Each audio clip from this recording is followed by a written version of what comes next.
Hate the delay with YouTube. It always throws me off. Welcome everyone to Haven of Horror. We got Connor with us back since the movie we just talked about, People Under the Stairs. How's your October been going, buddy? No, it's been a really kind of cool, little melancholy October. My twin brother, who I live with, is actually moving to Los Angeles early next month. So this has been a really fun time to just spend as much time together watching horror movies as we can. We both know he's moving away, so I'm cherishing these movie memories that I'm making right now. Nice. For sure. How are you guys doing? Not too bad. You know me, I go hard as I can on movies in October. Not quite gonna reach what I did last year, but right now I'm sitting at about 46 this month. Very You're tired. model. I Yeah, wish I could be like you. I applaud your efforts, man. same here. I've gotten more horror in here this year than previous years, though, but not as much as John. So we're all here to talk about the Saw franchise, right? Yeah, let's do it. Uh, Plot twist. We're doing the oh, Saw franchise. I didn't watch the right movie. Bye, guys. No, but it is my goal to at some point do a Saw video with hopefully Connor and Noah. We got to show Noah the Saw franchise. Yes, we It's have. that Okay. wonderful. I've just seen the first one, but I'll watch the sequels eventually. No, we are here to talk the Lost Boys, which was one of Connor's requests to do a video on because you're a big fan of this movie, and me and Noah have this is our first viewing. So how did you kind of get into the Lost Boys as a movie, and have you seen the sequels? Okay, yeah. So it's interesting. My first experience with the Lost Boys is in the description for Bill and Ted's Excellent Adventure, um, Oh, where it's like, hey, it's Keanu Reeves, The Matrix, Constantine, and Alex Winter, the Lost Boys. I'm like, what's that? And my stepmother, who I had met a couple of years after that, was a big fan. She had like posters of it and like the soundtrack on CD, which is actually in my minivan right now. And I remember around that time is when we got like on demand for the first time. And that's when like the Corey Feldman led sequels were coming out. And I'm like, I guess this is just like a big thing. I knew Joel Schumaker made it, Kiefer Sutherland. It's a vampire thing, very 80s. But it wasn't until I want to say 3 years ago when I finally sat down and watched it. And I guess not to make this about something else, but I was at the time in the process of writing, and I currently am rewriting a screenplay that deals with the vampires, and it was exactly the kind of inspiration I needed. And I love this movie, and I really I don't know. I'm curious to have a talk about it with people because it was very popular when it came out, and it to this day has a pretty strong cult following. Like just last year, I went to a Halloween party, and there was girl there who was like I think like 19 or 20, and she's like, I'm a Lost Boys vampire. She had like a Led Zeppelin shirt on and had like glam hair and whatnot. Like that is awesome. that's pretty That's cool. so cool. So I don't know. I really like this movie. I guess it's like kind of how like me and my stepmom we can always just relate to this movie, and there are so many quotes and scenes, and it's I don't know, everything about it just kind of strikes the right chord with me. But how about you guys? So I mean, I'd heard of this from here and there. Definitely, of course, Kiefer Sutherland, and being a Friday the 13th fan, this movie has a connection through Corey Feldman, Oh, who is in part four. And it was really weird kind of to see him in this because I'm just so used to him being the little boy in Friday the 13th part four that fights Jason. And this is a very different role, but they talked about it because they were like so proud that he'd been in this franchise when he was such a big star in the 80s. Mm. And then of course Joel Schumacher. We're all Batman fans. We all know who Joel Schumacher is. He made the best Man, Batman who movies of that decade. I was just saying he made better movies than Burton. Uh, but I didn't. a I different went conversation. into this really completely blind, other than just knowing who was in it. and I actually didn't know Alex Winters was in this until I started watching it. Me neither. And his character just made me laugh because I just kept seeing his character from Bill and Ted, just with a mullet. Yeah, he's Bill, right? Not Ted. Okay, Yeah, I it's always it's get been them mixed up. it's been a while since I've seen those, but Oh, yeah, so I I could didn't know only Bill and see Ted that. was on 4K. So I guess I'm gonna have to pick that Me up neither. now. Very recent, yeah. Okay. They didn't give it a slip cover, but Damn. I hate when they do that. no, what's Yeah. the deal? So yeah, so I didn't know what to expect of this movie other than it was vampires, and I was expecting this to be good, and I guess this is kind of a joke, but not really because it's from 1987, and I'm convinced that 87 was like a golden year for horror movies. Because the best movie ever made came out that year, Evil Dead 2. Yep. This came out, and I'm sure there's others that I'm just blanking on, but like it's the height of John Carpenter, Wes Craven. So I was like, oh, this is gonna be awesome, and I guess spoilers for my opinion on it, but it lived up to the hype for the most part. Um, I feel like I maybe expected a little too much, but it wasn't a huge disappointment. It's just like, oh, I see what it's doing. It did it well. Yep. What about you, Basically, Joel? I echo most of what Subject just said. I didn't know a whole lot about it. About this movie. I knew that it had a cult following and that Joel Schumacher directed it. And it was a vampire movie, and it had the Doors song "People Are Strange" in it. That's all I knew about it. But yeah, it lived up to expectations.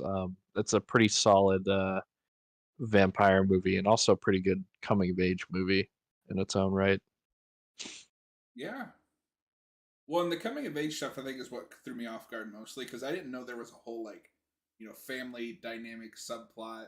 Because I'd seen the poster, of course, but all that's on the poster is like the older brother and then the Lost Boys, and like they're barely in it until like the end of the movie. It's really just about this Mm. kid and his family. That's It's what's so about powerful about it. yeah, it's about family.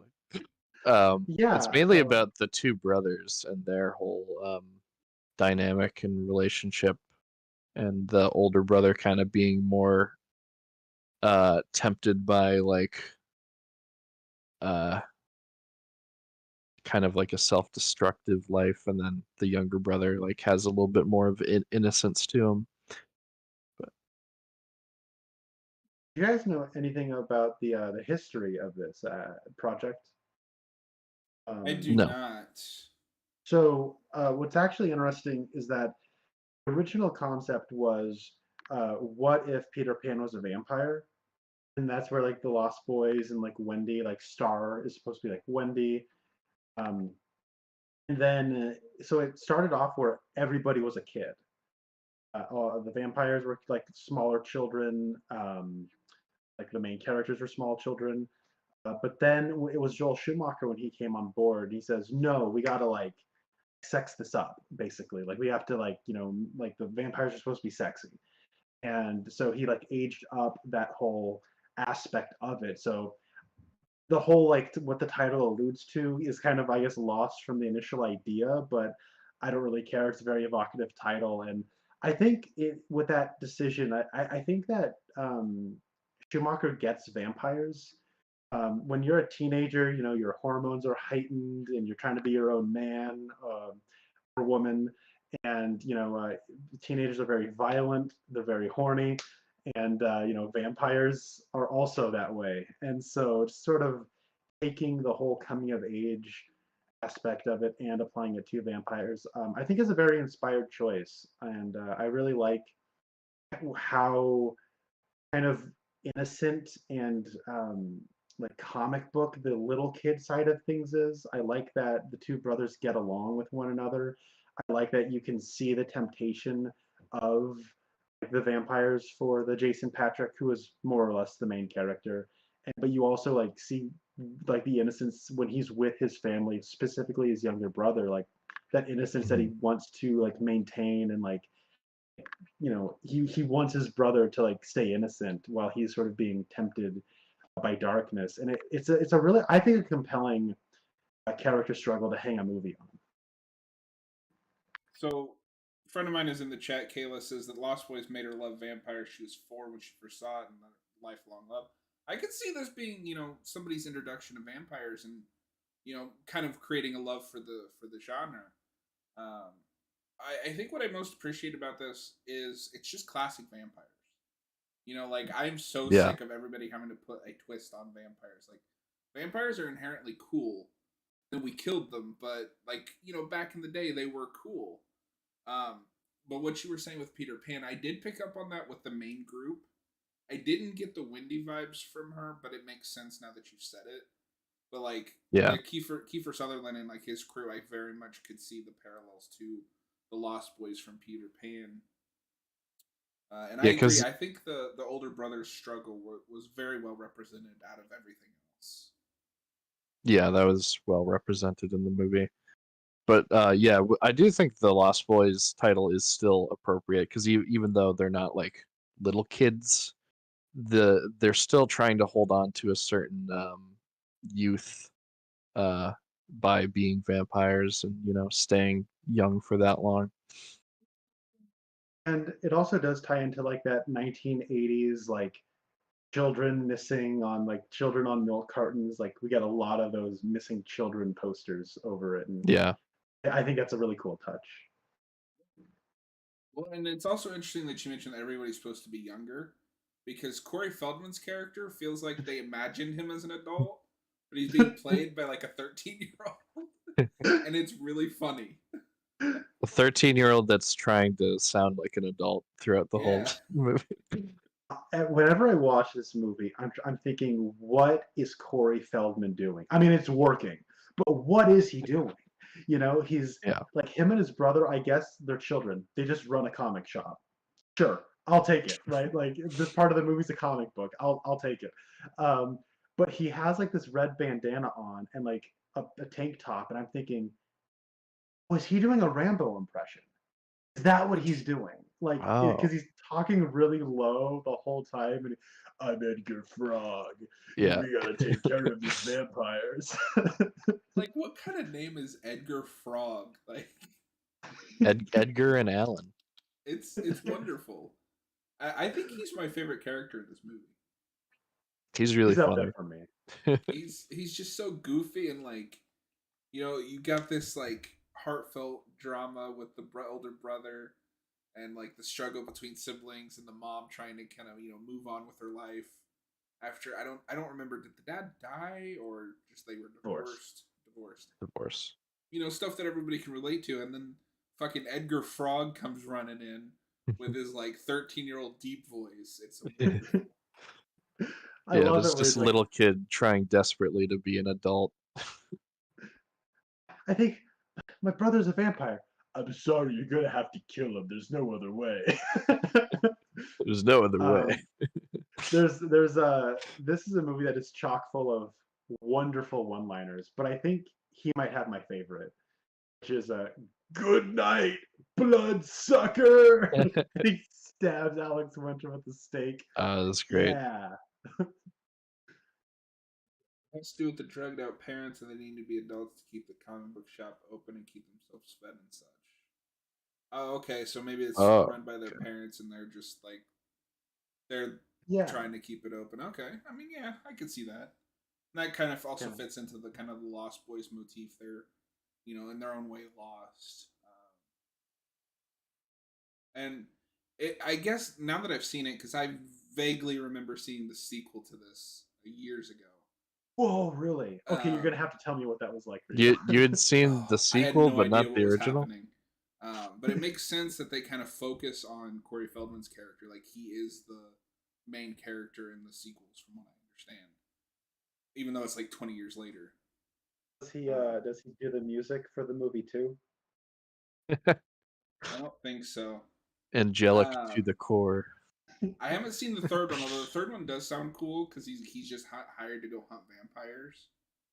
Okay. But because I was looking at the Letterboxd reviews, because I don't remember much of it other than just they do bring Corey Feldman back to play Edgar. But apparently the second one is just the first movie again, but 30 years later. And I was like, oh, that's lame. But like That the third one has sucks. some decent reviews on Letterboxd, so maybe I'll watch that at some point. I didn't realize Corey Feldman was still acting 30 years from when this movie came out. Maybe it was He his came way out of of retirement to revitalizing play his in career. Discount Rambo. Yeah. Yeah, when you're not a little kid, you're just fake Rambo. It's like, what are you even doing, buddy? Yeah. Um, It's also, I think that's inherently a less charming character as an adult. I Yeah, agree with that. yeah. I'd be curious to see how it plays, but and you know I'm all for sequels. Like I'm a horror fan. I'm used to 10,000 sequels. I don't know if this needed a sequel. It just kind of ends perfectly. Uh, Yes, I love the 100% final agree. line. I love the yeah. final line. So I have to admit, watching it because when you get to the twist, I was like, oh, I mean, come on. I figured something like this was gonna happen. You brought too much attention to it. But then out of fucking nowhere, Grandpa shows up, and I was like, okay, like, there's the twist I was waiting for that I didn't see coming. He just, yeah, he just knows that there's vampires all over the place because he has to deal with them. Apparently. But I can also see watching this movie why Schumacher got Batman because this is a very comic booky movie. Yeah. And I love that their only reference on how to deal with vampires is what looks like a discount comic book. I don't know if that's a real comic or not, but I think they mentioned that it's a comic book that they made. The Frog Brothers, like, this is our comic book that we made. It's a guide on how to kill vampires. Um, which I guess makes sense. Like, if they grew up in this area and Grandpa knows they're out there, maybe the Frog Brothers know they're out Yeah. there, and so they know what they're talking about. It's just kind of a Um, common thing to deal with vampires. yeah. So this movie, I don't know, like the whole this movie is like came out in the 80s, and I think for a lot of people this is like snapshot, like almost like 80s the movie. And I love how 80s this movie is because it's not just like I don't know. I feel like ever since I've had conscious experience, I've been living in like 80s nostalgia from like my parents. And like I don't know, like growing up in the 2000s, I feel like the 80s was like this thing that people all dressed up. Oh, it's 80s. Whoa, pastels. Wow. Then it's like you watch this and it's like 80s in ways that could only have been made during that time because it's like there's 50s nostalgia, there's like weird people, there's like the people in like the pastels and like all the this and the that, but like it's so like kind of garish and ugly but kind of alluring. Like it's so good at capturing that time that I wasn't alive to experience. And like I don't know, Alex Winter's hair is so ugly, like Yeah. but like it's authentic. and I definitely agree with you. And I had the same thought with like Kiefer Sutherland. Like his hairstyle in this movie is like atrocious, but like it fits that. And yeah, I definitely agree. Like I'm a big fan of like Stranger Things and It, which are all throwback movies. But there's a difference between that and watching an actual movie made in the '80s. And the thing that I think is the biggest difference besides the style is just this is a gritty movie, not just in like violence, but it looks gritty. Same with like Yeah. RoboCop. That's a very gritty looking movie that we just don't have today, and I kind of miss that. I agree. um I really like how dirty like the vampire hangout is. Like if that was made today, it'd just be like a warehouse. It'd be like a CW set. Yeah. Uh, and this is like some like weird like like a hotel fell down into like the like the fault line, and so they live in like the underground remains of like this hotel, and they have like weird dirt on their face, and like they don't look clean at all. But and one thing I actually like about, sorry, this is a little bit of a jump here, but one thing I really like about the vampires in this movie is they're sort of like this melting pot of counterculture movements throughout the 20th century. So like you can see like the 1950s greasers in them, but they also look like punks from the 80s. They kind of look like hippies from the 60s. They have like a big Jim Morrison poster in their hideout, and I think it's no coincidence that the main kid, Jason Patrick, I think was cast because he looks just like Jim Morrison. He does look like Jim Morrison. I That's was who it thinking was. that. I was watching this entire fucking movie going, he looks like someone. Who is it? You didn't miss the giant Jim Morrison poster. It didn't click with me. I don't know why. I've been there But before. But that's no, one thing I that's like about what definitely. they're doing with vampires is like they're like a metaphor for falling in with the wrong crowd, like the counterculture Yeah. movements, the alluring thing on the fringe of suburbia, and like I think it's just like a really cool thing to do, and like they're all of that at once, and I never really saw that before. Well, that's Yeah. also cool because we don't.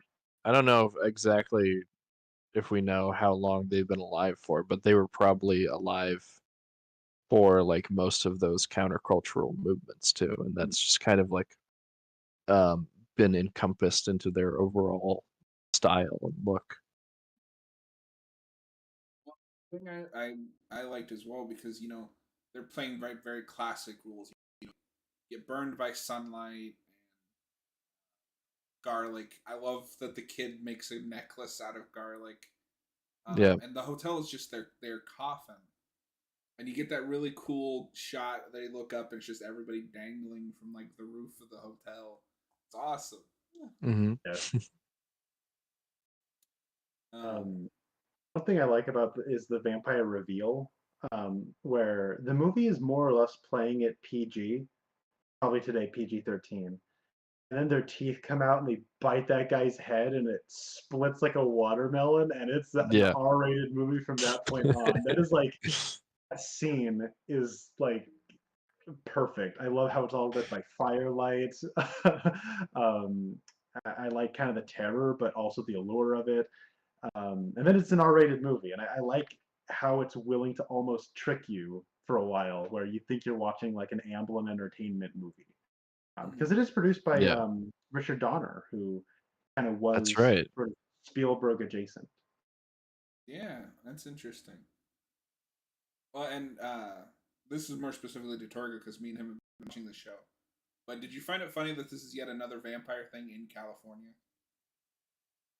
Oh yeah, I didn't even make that connection. I mean, it's a I want. vampire thing, so I'd be remiss to not bring up Buffy, but Yeah. it's always California with the vampires.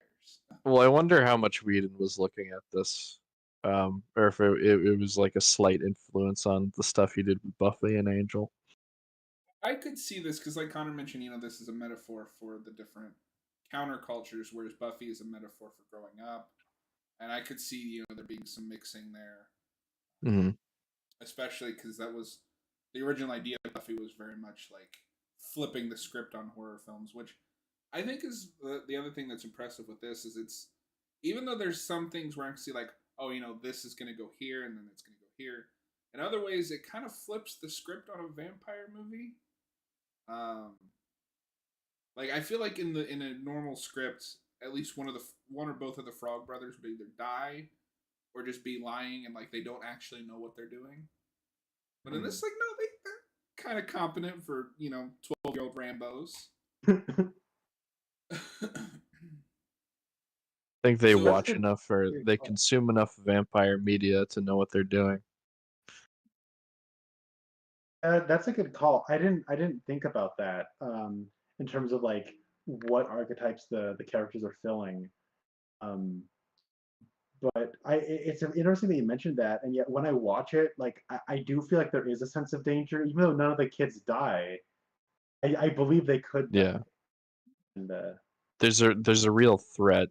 I think they do a good job at making the vampires scary. Like they have that scene where they attack that group at the campfire, and it's like just a horrifying scene. So you really like feel. I'm gonna use the word the stakes. It's no pun intended, but you really feel the stakes um, for how scary they are. okay, so one of the writers of this was also one of the writers on Indiana Jones and the Last Crusade. It was the best one of those. So oh, guys, Oh, which writer was that? Jeffrey Boehm, Boam. I'm not sure if I'm saying that right. It says here he's worked on The Dead Zone, Indiana Jones and the Last Crusade, Lethal Weapon 2 and 3. Oh, another Richard Donner connection. Oh yeah, good call. So, because I forgot that until you mentioned it that this is Joel Schumacher just kind of coming in as I guess a workman director. I keep forgetting, like, in my head it's like, oh, he wrote and directed this, but it seems like he just came on and liked the script. Yeah, and like just like kind of throw out his ideas. He kind of had an idea for the project. Apparently, there was plans for Kiefer Sutherland come back for a prequel that Joel Schumacher wanted to direct, where it's about like the hotel and like the story behind how that all fell into the earthquake. Um, Yeah, that didn't go through. At least unless there's a movie yeah, out there I don't know about. I mean, Kiefer Sutherland's a well-aged man, but he is aged out, and Joel Schumacher's dead now. But Yeah. Yeah, I would rest have in really peace. liked to have seen that. Yeah. Well, I've also not seen Flatliners, but you had mentioned like I had the same realization that you did, subject, which is wow, I totally get like if I saw this movie, I would give Joel Schumacher Batman 2. Or 3 rather. I'd give him Batman 3. I wish he'd Where gotten Batman too, but Yeah. but he this belongs to like a growing collection of movies that I'm trying to like I should write these down in a list somewhere. But they are comic book movies and not based on comics. This feels a lot like a comic book. Like it's Rocky 3, it's John Wick, it's People Under the Stairs, my beloved. It's like those movies where it's like it has like this look to it that feels like a live action comic book. It doesn't look artificial, but it doesn't. It looks like unreal in a certain way. I love the lighting cues. I like how a lot of the final fight is just in red light. I love how over the top the violence gets at the end, but it never feels gratuitous or like out of place though. Like I don't know, it strikes this perfect tonal balance where it could almost just do anything, and I could just go along with it. yeah, I agree, and I have to commend them. I never thought that the pacing was off. Um, Not to throw this movie under the bus, but I watched Bodies, Bodies, Bodies last night, and that movie was horrendous. But mostly because of the pacing. So, like, watching this, I was like, oh, the pacing is almost perfect. Like, you're either no, there's no bad subplots in this movie. I think, Hmm. which helps the pacing Yeah. because you're not sad to see a scene go, but you're like, maybe it could have stayed there. But I feel like they always cut at the perfect time, hmm so that it's never like, okay, can we move this along? It doesn't go on for too long, and you know, it's perfectly paced in that way. I gotta Solid give props 90 to minutes. Kiefer Sutherland. I think he's amazing in this movie, and I think this is the only time I've seen him be like an actual bad guy. I'm sure he's played bad guys in other movies, but like he's good at it. He is. I have a friend of mine, and who also really likes this movie, and whenever we're hanging out, he'll just like Michael. He's got like that, or he'll be like, "They're maggots," when he's like playing tricks on his brain about what food is. Yeah, that They're was. worms. Oh man, I would just be like, I'm not eating anymore. I'm gone. I'm gone. Bye. Yeah. Just Lost my walk out. appetite. Sorry, buddy. Just be like, I'm out of here. So how did you guys feel about the mom? Because I feel like she's probably the most underdeveloped part, but mostly because like, or maybe I'm just missing something because this is all based on one viewing, and I'll probably have a completely different experience. But she didn't feel like an '80s mom. She's very like not strict with her kids until towards the very end, and I was like, either this is not a real mom, or where like where's this mom been that just lets me get away with whatever I want? What did you think, Torgo? Yeah, I don't know. I guess she is a little underdeveloped. I didn't really think about it, but I think the focus should be more on the kids, and I think that's what's done well in this movie. So it's like if you have a few characters that are more underdeveloped, that's fine. Oh, absolutely. That's a nitpick at most. I was just curious.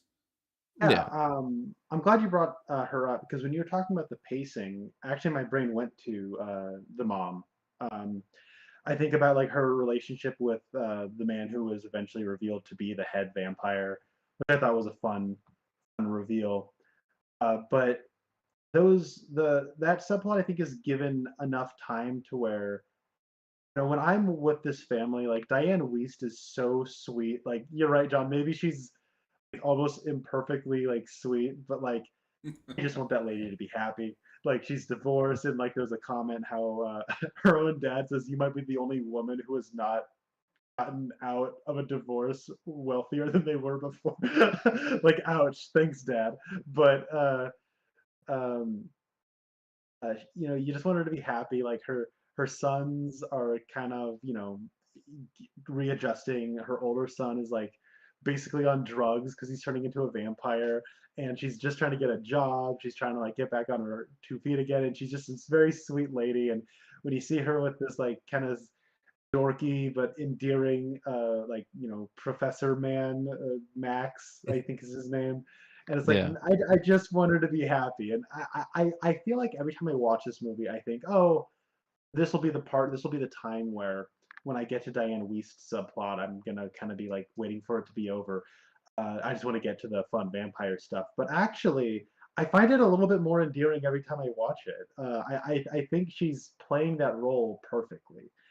And in a decade full of 80s moms with your Dee Wallaces, and I think Dee Wallace played literally every other 80s mom, so maybe just her. yeah. But She has the I market cornered. yes, she did. Diana Weiss. I think she did a really good job. Yeah, I found Yeah, her really likable, which is I think another thing that's refreshing because I feel like in most '80s movies the parents are super unlikable, so that you feel for the kids if it's that kind of movie or this kind of movie like coming of age. So it's kind of nice to just have a mom that she just wants to help her kids, you know. hmm. I, Did subject? Did you see the twist with that Max character that he's the head vampire? Did you see that coming? I was I was curious because they make a big deal out of testing him. Yeah, And every other movie that I've ever seen with a big scene where we're going to test this guy to see if he is at the end of the day, it usually is him. hmm, Connor, I don't know if you've seen The Faculty, but there's a I've scene very not. similar to that in The Faculty where they're testing someone, and of course the person that one of the people they're testing is the person they're looking for, but there's some contrivance that they don't, they pass the test. So I was like, so when that reveal, I was like, okay, yeah, I could have gone either way. It would have made sense if it was Kiefer Sutherland, just because we spent so much time on him. But I think for the Lost Boys metaphor, it makes sense if there's like an adult guiding them. I Um, agree. Yeah, I don't know what the exact metaphor is with Peter Pan because it's been a long, long time since I've seen that. But I think it makes sense. But I wasn't as surprised by it. But I didn't care as much yeah, because right after that you get the grandpa twist and it's the best thing in the movie. yeah. Weirdly Yeah. enough, I didn't see it coming, and I feel like I should have. Um, because when he's in the scene where he's having dinner with them, they make a big deal out of like, oh, are you inviting me in? And that's when you invite a vampire in, you're powerless. And that comes back later at the end of the movie. And when they had brought that up, it's like, oh, I feel like I should have predicted this, but I didn't. But The movie kept doing that. I remember the first time I watched it, I didn't see it coming either. And it makes you like almost slap your face of like really like yeah. there that's always the vampire rule I forget, which is the inviting one in, which I think just like is a wonderfully like versatile metaphor. I don't know if you guys saw Let the Right One In, but like it's I all about haven't. that. It's this like let me in, like let someone into your life kind of a thing, and it's but when I'm watching the movie, like the part where the Kiefer Sutherland and his posse come strolling in, and you think Max is just another one of those guys that, hey, punks, told you not to come back here. But, he's speaking more, out of like a necessity to make sure no one can get suspicious that they're linked. And then there is that part where, he shows up, it's like, oh, are you inviting me in? And it does, like, you're thinking about it more on the terms of children being cautious for their mother's, new date before you're Yeah. thinking about it in terms of vampires, which is Mhm. crazy because you're watching a vampire movie. And I think it's cool that like Yeah. the family, I think that's telling that the family drama is as strong as it is when during those scenes, for me anyways, I was buying it. I was thinking about this in terms of a family drama first because I bought the dynamic so much. Well, and to your point as well, and I mean, I'm not a vampire expert by any means, but this is the first time I can think of that I've seen where you invite them in and that basically renders you powerless against them. Like it makes them immune from their typical weaknesses. Um, I guess to go back to Buffy, because that's my big vampire thing. If you don't invite a vampire in, there's like a barrier, like literally cannot enter your home. So I've never seen it where when you invite them in, now they can eat garlic. And God, that must have been unpleasant, right? Like just to eat, like just garlic Yeah. covered. It's pure garlic. So I think the movie does a good job of disarming, the audience, the viewer from thinking back to it. I've just seen that's done enough times that I was like, okay, that could have been twisted where it's not, but I'm not exactly surprised that it's him at the end. But then Grandpa comes in, and I love it. that big, loud, stupid horn is heard. They all turn their heads, and whatever he was carving on his truck comes flying through the window, and it's amazing. Yeah, and I mean, he delivers that one-liner the best as any other '80s actor has delivered a one-liner. It's I said my favorite one-liner is "Good night, bloodsucker." A close second is one thing I couldn't stand about living in Santa. Where are they? It's not Santa Mira, is it? And Clara. Carla. Or Carla. Carla. Carla. Santa Mira's Halloween 3 city. That's what that is. The town in Halloween 3 is Santa Oh, Mira. yeah. That's why I thought that. It was all It's the California goddamn with these vampires. movies. Yep. Yeah, it's wonderful. Well, we're hitting the 40-minute mark. Connor, you know this better than both of us. Is there anything else specifically you wanted to bring up? I mean, I could talk about this movie for hours. There's just so many wonderful details I love. I love when they're filling, they walk into like the Catholic church in the middle of mass to fill up their super soakers with holy water. I love the part where that dog comes in clutch at the end, kicks that vampire into the tub. I love the vampire deaths. I love the one-liners, death by stereo. I don't know. It's great. Thank you guys so much for having me on to talk about it. Cool. Yeah. So I'm glad you mentioned the dog because I forgot about. I think one of the most important scenes is when Michael's the older brother, right? Is Yeah. tempted to like attack his brother right then and there, and then the dog comes in and saves him. And I think that is the strongest kind of sign that he's struggling with these newfound thirsts. And I appreciate how well they communicate that in such a brief scene. I feel like in most movies it's like, for the whole hour and a half, it's we got to beat you over the head with, do you get it? He's struggling. Do you get it? Yeah. They I kind of think get that that over with right in that scene. Mhm. I also like they're able to like get like some comedy out of like that kind of tense situation as well. I like the Mhm. part where he's like floating out the window and like well Corey Haim is just freaking out and he's like my brother's a vampire. No, we haven't mentioned Corey Haim. I really That's like right. him in Yeah. this movie. He's Does a good. good job of being a high energy like younger kid And you can probably see why he gets on like maybe his brother's nerves or other people, but he was never annoying to me. And I think that's a really solid balance to strike because usually when those youths get in high energy, my curmudgeon Yeah. side comes out and I get annoyed. Yeah, I Those found him to dang be kid very actors. well written, and for the '80s, a very good kid actor. Mhm. And I think that's probably the biggest thing that's impressive about this movie is none of the kid actors are bad. Because that's you hear all the horror stories like, yeah, they're bad, but they're kid actors. But now seeing this and seeing some of the other '80s movies with kids, I'm like, they don't have to be like. Look No, at the no, Lost Boys. Look at kids can act. yeah. Just don't hire shitty kid actors. Exactly. And I don't know if you guys agree with this, but I feel like that's a thing more in the '90s, right? Like in the '80s, you had some good kid actors, and then I don't know. I guess they grew up and we ran out of them for two Yeah. decades.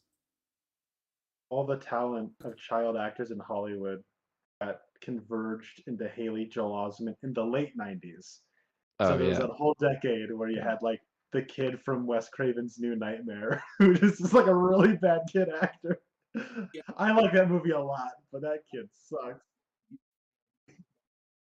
Oh yeah. excellent. Torgo, what is your final thoughts for The Lost Boys? Yeah, no, it's a very solid vampire movie. That's also like a good coming of age John Hughes type movie. Um, Definitely something I would watch again for Halloween. I'd give it like a probably 4 out of 5 is what I'm gonna go with. I'm sorry, Connor. I like Fright Night more than this, but this was still really good. I think Yeah, those are two very I good think I vampire think they're on the films. same level. They're like equally good, I'd say. I feel like I need to give Fright Night another watch because I was not into it, and I was surprised by Oh it really? because it was like that's a premise that like sold mid '80s like kind of throwback. Like yes, this sounds exactly like my kind of thing. I was like really surprised that it wasn't, but most people really Interesting. like it, and so I want to give it another shot down the line. I would also give this a 4 out of 5. Like I love it. Like in my heart of hearts, this is like a 9, 9.5. I don't know. Like but looking at like other movies, it's like, yeah, this is obviously not as good as like, I don't know, The Babadook or whatever, Texas Chainsaw Massacre, Oh, Texas Chainsaw Massacre don't 2. don't bring up the Babadook Oh, around That him. really? movie sucks, man. I don't Like, get it. We you know had a what? Fright we Night had sucks. I don't get it. a No, and I was no surprised the because we talked about the Lost Boys a few times, and just from the little I knew about it, I saw your review of Fright Night pop up. I was like, what? I'm so sorry. No, it's that's interesting because yeah, I it's think that interesting. this and Fright Night I'd say are like the two like 80s vampire movies. Like I don't the know. Have you guys seen Near Dark? I keep meaning to. no, we were gonna review it, but Yeah, we were Oh, gonna do that, yeah. and it left Shutter. That's it. That was right. yeah, Um, it's on Criterion Channel right now. I don't know if they're going to have it after this month. But I in recent years, like in the last like year and a half, like you were talking about, like the two '80s vampire things, Fright Night and Lost Boys. I'm Team Lost Boys personally, but I've been seeing a fair little bit enough. of the rivalry getting reignited of Lost Boys versus Near Dark because they are Yeah, movies with the same plot. They were released like a month apart from one another. Lost Boys was the big hit, and then Catherine Bigelow's Near Dark was like a box office bomb. And I think as a result, a lot of people are saying, well, Near Dark is the better one. It's, kind of the more grimy, kind of cooler movie. Near Dark's really good. I still prefer Lost Boys, even I though I can am going ship that as, Lost Boys supremacy for Connor. I love that pick. yeah, I am going as a character from Near Dark for Halloween, though, this year. So all the love in the world to Near Dark. Well, and it's interesting to your point as well. Is I feel like Near Dark kind of got forgotten about until like until about a year or two ago when Shutter announced they were bringing it to their platform, and then I feel like everybody started talking about Near Dark again. Yeah, Red Letter Media did a review on that, kind of explaining the history of why that has a cult following. I found that very interesting in terms of like got a following on HBO. It was played on HBO Okay. all the time, but it's never really had a strong presence on physical media. It got one Blu-ray release during the height of Twilight's popularity, so really it looks like a Twilight movie. Like the Blu-ray release looks like a Twilight movie. Oh no. um, and I would really like it if they put out a 4K for that movie because it looks awesome and it has a really good score by Tangerine Dream. Oh Get no. on Sounds it, interesting. Arrow. Yeah, get on that Arrow. Yeah. That's They not, that, they I put feel like that's the Arrow release. Yeah, yeah over that like is. Shout Factory or anything. Arrow would put out a good 4K for that. Oh man, the special like edition like they do for like American Werewolf in London and Wild Things. I still gotta watch that one too. I've got the Arrow Ooh, special edition sitting in my. I watched that this month and I loved it. I love Arrow's packaging. Like Scream Factory is still kind of my favorite because they cater to the genres that I love the most. Mhm. But man, the way the Arrow releases it just with that like weird slip cover thing, it just Yeah, looks so nice. perfectly sturdy. Do you guys get into Vinegar Syndrome at all? I've been meaning to. No, They release some crap. Like the worst movies ever, but they make them look they beautiful. cleaned them up really well from what I've heard. Yeah. There was this movie I watched earlier this month called Necromancer. Terrible movie. I saw what they did to that movie and I'm like, damn, I might want to buy that. Like that looks so good. Yeah. uh, they have Texas Oh, they Chainsaw did the Massacre 2 Maniac coming out next month. copies.